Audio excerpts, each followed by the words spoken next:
नमस्कार प्यारे दर्शकों, मैं आपका ज्योतिष मित्र आदित्य द्विवेदी। अगर आप अपनी कुंडली का परामर्श चाहते हैं, अपने प्रश्नों के उत्तर चाहते हैं, समस्याओं का समाधान चाहते हैं, खराब ग्रह दशाओं के उपाय जानना चाहते हैं, कुंडली मिलान करवाना चाहते हैं या किसी शुभ मुहूर्त के बारे में जानकारी लेना चाहते हैं, तो आप हमारे नंबर पर हमें कॉल कर सकते हैं या व्हाट्सएप मैसेज कर सकते हैं। चलिए आज के कार्यक्रम पे आते हैं।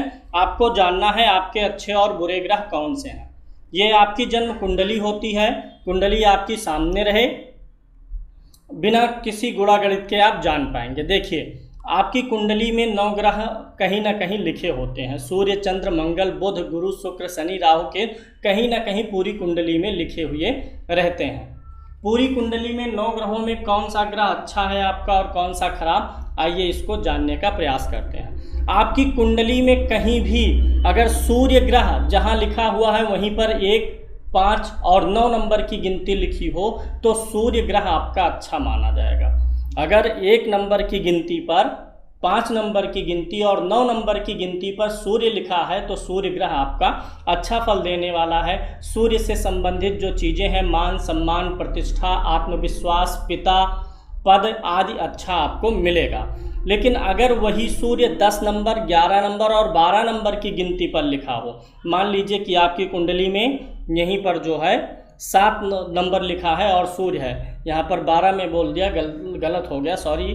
अगर 10 नंबर की गिनती पर 11 नंबर और 7 नंबर की गिनती पर सूर्य लिखा है तो सूर्य आपका अशुभ है। कहीं भी मान लीजिए 7 नंबर यहाँ है, इस घर में 7 नंबर है और सूर्य लिखा है, यहाँ 7 नंबर है, सूर्य लिखा है, कहीं भी 7 नंबर की गिनती पर सूर्य लिखा है तो आपका सूर्य अरिष्ट है, जो अपनी दशांतर दशा में आपको शारीरिक पीड़ा और सामाजिक पीड़ा देगा। तो इसके लिए क्या करना है, सूर्य के लिए आपको गुड़ का दान करना चाहिए। गुड़, और दान सिर्फ ऐसे नहीं है कि आप ले जाइए और दे के चले आइए। दान की एक विधि होती है और वह विधि दान की क्या है, किस ग्रह का कौन सा दान है, ये मैं बता रहा हूँ। और दान की विधि अभी मैं आपको अंत में बताऊंगा। वह विधि देख लीजिएगा और तभी दान करिएगा, नहीं तो फल नहीं मिलेगा आपको।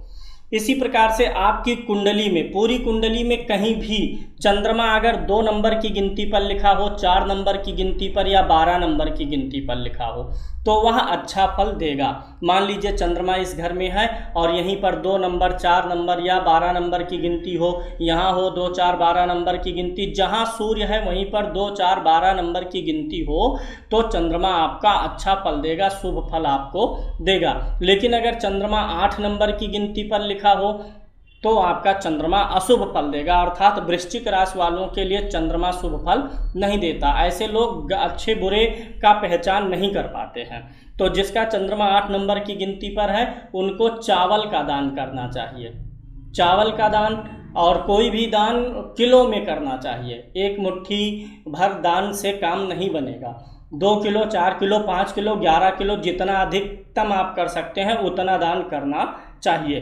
तो जो सूर्य का दान होगा वो गुड़ का दान रविवार को, चंद्रमा का जो दान है वो चावल का दान सोमवार को। जिस ग्रह का दान करते हैं उसी के वार में, उसी के दिन में करते हैं दान। अब मंगल की बात करें तो अगर आपकी कुंडली में मंगल 1 नंबर, 8 नंबर और 10 नंबर की गिनती पर लिखा हो, मान लीजिए यहीं 10 लिखा है, 1 लिखा है, 8 लिखा है, कहीं भी पूरी कुंडली में 1, 8, 10 नंबर की गिनती है तो मंगल आपके भौतिक जीवन के लिए अच्छा होगा, आपकी तरक्की के लिए अच्छा होगा और मंगल ग्रह से संबंधित अंग पुष्ट होंगे। लेकिन अगर कुंडली में कहीं भी मंगल 4 नंबर की गिनती पर लिखा गया है तो नीच का हो जाएगा, अशुभ फल देगा। तो अशुभ फल जब मंगल देगा तो फिर से आपको मंगलवार को गुड़ का दान करना चाहिए या लाल वस्त्र का दान करना चाहिए। इसी तरीके से बात करेंगे बुध ग्रह के बारे में। अगर बुध ग्रह आपकी कुंडली में कहीं भी, किसी भी घर में अगर बुध ग्रह 3 नंबर और 6 नंबर की गिनती पर हो, जहां बुध लिखा हो, मान लीजिए यहीं पर आपका बुध लिखा हुआ है, बुध जहां लिखा हुआ अगर यहीं 3, 6 नंबर की गिनती हो तो बुध अच्छा है। लेकिन जहां भी बुध लिखा है अगर वहीं 12 नंबर की गिनती लिखी हुई है तो बुध आपका खराब हो गया, बुध आपको अशुभ फल देगा। अब बुध जिस भाव का स्वामी है और जिन तत्वों का कारक है उनसे अशुभ परिणाम देगा। तो अगर बुध नीच का हो गया तो आपको बुध की वस्तुओं का दान बुधवार को करना चाहिए।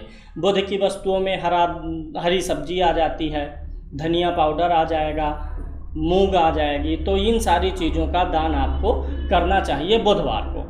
गुरु की बात करें, आपको पता करना है गुरु आपकी कुंडली में अच्छा है कि नहीं अच्छा है। अगर गुरु आपकी कुंडली में 4 नंबर, 9 नंबर और 12 नंबर की गिनती पर कहीं भी लिखा हुआ है तो गुरु आपका अच्छा है। अगर व्यक्ति का गुरु अच्छा होता है तो ऐसे व्यक्ति को जीवन में गंभीर आर्थिक समस्याओं का सामना नहीं करना पड़ता है। लेकिन अगर गुरु 10 नंबर की गिनती पर कहीं भी लिखा हो, कुंडली में 10 नंबर जहाँ लिखा है वहीं पर गुरु लिखा है, तो गुरु बिगड़ जाता है और जीवन में ऐसे व्यक्ति को एक बार ऐसी स्थिति अवश्य आ जाती है कि आर्थिक समस्याएं बहुत ही तंग और परेशान पीड़ित कर देती हैं। ऐसे व्यक्ति के कर्ज का भी योग बन जाता है। तो अगर गुरु 10 नंबर की गिनती पर है तो आपको बृहस्पतिवार के दिन दान करना चाहिए पीली वस्तुओं का। दाल हो गया, पीली दाल, चने की दाल हो गई, हल्दी हो गया, केला हो गया, पीला वस्त्र हो गया, और वेद पुराण जो होते हैं, कथा भागवत के ग्रंथ होते हैं, ये दान आते हैं बृहस्पति महाराज के लिए। इनका दान आपको बृहस्पतिवार को करना चाहिए। दान करने के पहले संकल्प की विधि होती है, वह मैं आपको अंत में बताऊंगा, अंत तक देखिए आप लोग। अगले नंबर पर चलेंगे, शुक्र के बारे में बात करेंगे। अगर आपकी कुंडली में शुक्र कहीं भी 2 नंबर, 7 नंबर या 12 नंबर की गिनती पर लिखा है तो आपका शुक्र अच्छा है। ऐसा शुक्र आपको घर का, गाड़ी का, भूम भवन, वाहन और घर के जो भौतिक भोग विलास के साधन होते हैं उनकी प्राप्ति करवाता है, विवाह में लाभ करवाता है, विवाह में अच्छे उपहार मिल जाते हैं। तो अगर शुक्र 6 नंबर की गिनती पर होगा तो नीच माना जाएगा, और अगर शुक्र नीच होता है तो ऐसे व्यक्ति के भौतिक जीवन में अगर भूम भवन, वाहन और घर के जो भौतिक सुख साधन हैं उनकी कमी होती है। अगर ये सारी चीज़ें हो भी घर में तो व्यक्ति के जीवन में शांति नहीं रह जाती है। तो शुक्र का उपाय, शुक्रवार के दिन चावल का दान कर सकते हैं, सुगंधित वस्तुएं, सेंट आदि का दान कर सकते हैं, घी का दान कर सकते हैं, अगर शुक्र ग्रह 6 नंबर की गिनती पर है तो। आगे चलेंगे और शनि ग्रह के बारे में बताएंगे। आपकी कुंडली में शनि ग्रह अच्छा फल देगा, खराब फल देगा। शनि ग्रह अगर 7 नंबर, 10 नंबर और 11 नंबर की गिनती में कहीं भी कुंडली में लिखा है, यहाँ शनि है और यहीं पर 7, 10, 11 नंबर की गिनती है, यहाँ शनि है, यहाँ पर 7, 10, 11 नंबर की गिनती है, तो शनि अच्छा है। तो अगर शनि अच्छा होगा तो आपके अंदर परिश्रम और न्यायशीलता की शक्ति बढ़ेगी। अक्सर शनि जब 7 नंबर पर होता है तो ऐसा व्यक्ति टेक्निकल क्षेत्र में बहुत ऊंचाई तक जाता है। 7, 10 और 11 में शनि हो तो व्यक्ति वकील बन सकता है, बैरिस्टर बन सकता है। लेकिन शनि अगर 1 नंबर की गिनती में हो गया तो अशुभ हो गया, नीच का फल देगा। तो आपको शनि की वस्तुओं का दान करना चाहिए। अब शनि की वस्तुएं शनिवार को दान करनी है। शनि की वस्तुओं में क्या आ जाएगा? लोहे के सामान, चाकू हो गया, तावा हो गया, ताला हो गया, तो लोहे के सामान शनि की वस्तु में आएंगे। सरसों का तेल हो गया, डीजल हो गया, पेट्रोल हो गया, तो ये सारी चीज़ें शनि की वस्तुओं में आते हैं। इन वस्तुओं का दान शनिवार को करना चाहिए। राहु 3, 6 और 10, 11 नंबर की गिनती में अच्छा फल देता है, और केतु 9 और 12 नंबर की गिनती पर हो तो अच्छा फल देता है। अगर अब राहु केतु अगर आपके खराब कैसे हैं, आप राहु केतु के खराबी के लिए एक फार्मूला आजमा लीजिए। अगर आपको सपने में सांप दिखते हो, सपने में नदी, पहाड़, झील दिखता हो, नदी दिखता हो, पहाड़, झील दिखता हो, मलमूत्र गंदी चीज़ें दिखती हों, लाश जलना दिखता हो, आपको ऐसा महसूस हो कि कहीं सांप है, आपको भय लगता हो, डर लगता हो, तो आप जान जाइए आपका राहु और केतु खराब है। राहु केतु खराब होने पर आपको जो है सर्प का भय लगेगा, भूत प्रेत का भय लगेगा, और सपने में नदी, पहाड़, सर्प, झील, मल मूत्र आदि दिखेंगे।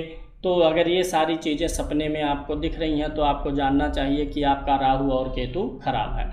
राहु के लिए काले उड़द का दान करना चाहिए शनिवार को, केतु के लिए लोहे के वस्तु का दान करना चाहिए शनिवार को। अब हम आपको बताएंगे कि दान कैसे करना है, दान करने का उपाय जो मैंने आपको बताया उसकी विधि क्या है। संकल्प लेना होता है, जैसे आप कोई लेटर लिख दीजिए, चिट्ठी लिख दीजिए और उस पर कोई पता ना डालिए तो वह चिट्ठी अपना मंतव्य पूरा नहीं कर पाएगी। तो इसीलिए संकल्प के पहले दान के पहले आपको संकल्प लेना चाहिए। संकल्प कैसे लेंगे?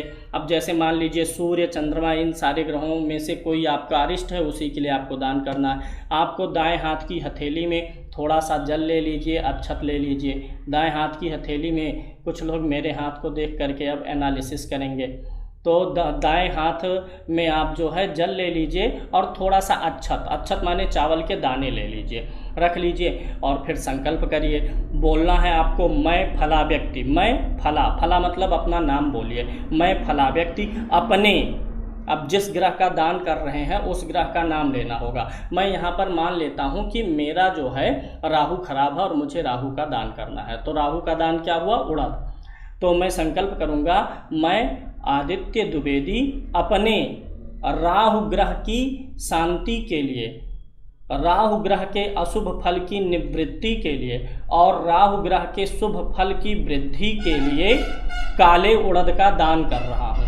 अगर ऐसे मान लीजिए बुध का कर रहे हैं तो आप क्या बोलेंगे? हाथ में जल अक्षत ले लेंगे कि मैं फला व्यक्ति अपने बुध ग्रह के अशुभ फल की शांति के लिए और शुभ फल की वृद्धि के लिए हरी सब्जी का दान कर रहा हूँ। ऐसे जिस ग्रह का करेंगे उस ग्रह का नाम लेकर के बोल के जल और अक्षत उसी वस्तु पर डाल देना है। जो उस वस्तु का दान कर रहे हैं उसी पे डाल के दोनों हाथों से वस्तु को छूना है। लोग बिना छुए ले जाके दे देते हैं, दोनों हाथों से छूना है आपको। कितनी बार? 3 बार। 1 बार छूइए, 2 बार छूइए, फिर 3 बार छूइए। और फिर उसके बाद क्या करना है? दशांश दक्षिणा रखनी है। जैसे मान लीजिए आपने जो वस्तु दान किया है अगर वह 100 रुपये का है तो 100 रुपये का 10% कितना हुआ? 10 रुपया। तो उसके साथ में 10 रुपया रख करके तब आप दान दीजिए। आपने दान किया, मान लीजिए 500 रुपये का सामान दान किया तो उसका 10वां हिस्सा 10% कितना हो गया? 50 रुपये। 50 रुपये उसमें रख दीजिए और तब फिर दान करने जाइए। कार्यक्रम को लाइक कर दीजिए, शेयर कर दीजिए, सब्सक्राइब कर दीजिए। आज के लिए इतना ही। जय श्री कृष्णा।